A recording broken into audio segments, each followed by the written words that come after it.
We're at about the slope of this roof. So this is less than a 4-pitch.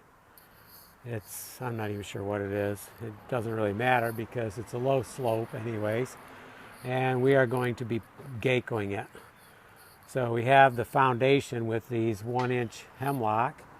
And then we have this very nice piece of plywood here.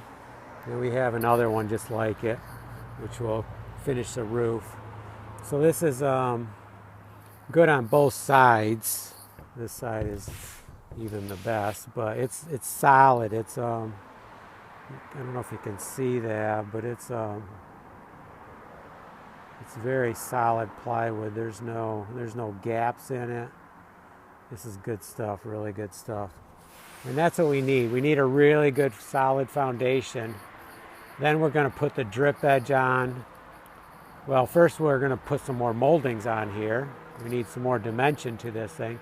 Then we'll put the drip edge on, and then we'll gaco. And when we put the drip edge down, we have to really get that down there good with those metal screws.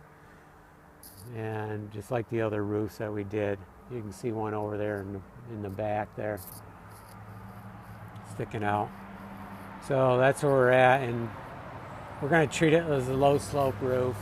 It's going to get a lot of weather coming down here. The whole top of the flat part or semi-flat part comes this way.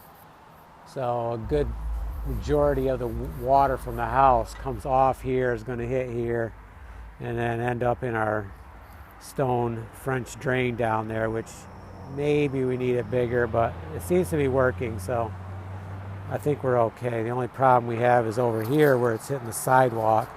I think we need to put some French drain along that, but that's another day. So back to the roof.